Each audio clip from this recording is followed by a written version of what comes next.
Hi, and welcome to Tales from the Fort, the story of St. Lucie County told by the people of St. Lucie County.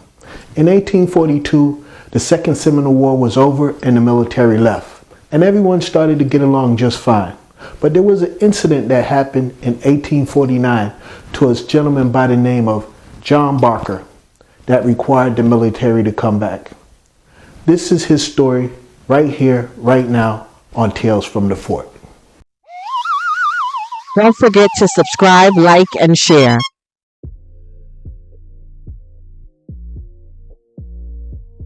One day in 1849, some Indians came, and at this time everybody was getting along pretty good, but these were actually just rogue young Indians, and they killed a guy there at Old St. Lucie.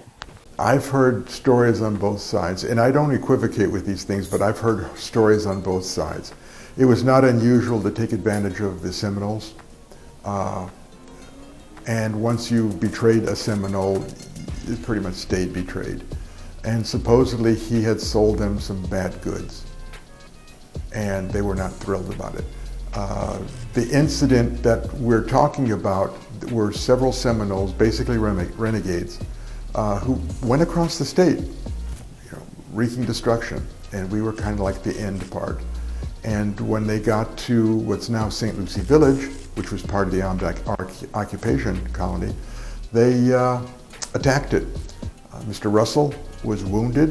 Mr. Barker was wounded very badly, couldn't escape, and they captured him and mutilated him. It's interesting. One of the things we found here, we had a couple of those armed occupation contracts up on the wall. And one was Frederick Whedon, which we knew was the doctor who took care of Osceola. He had his place, which was down where the fort site is.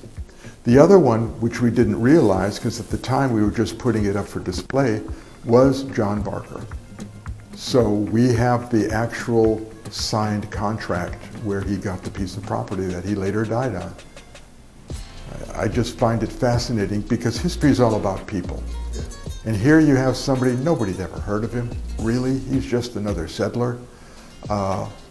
People start to talk about him after he gets killed because people are all up in arms, and they actually start running away from this area. The armed occupation colony basically broke up.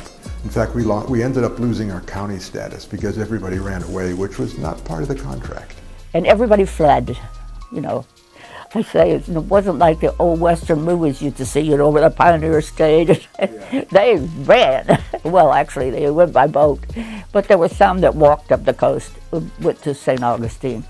But now we know exactly what happened to him. Mr. Russell we can follow through the Civil War, but Mr. Barker, we know when he was born, we know where he lived, and we know how and where he died. And that's fascinating when it comes to history. If you like this kind of content, please subscribe, like, and share.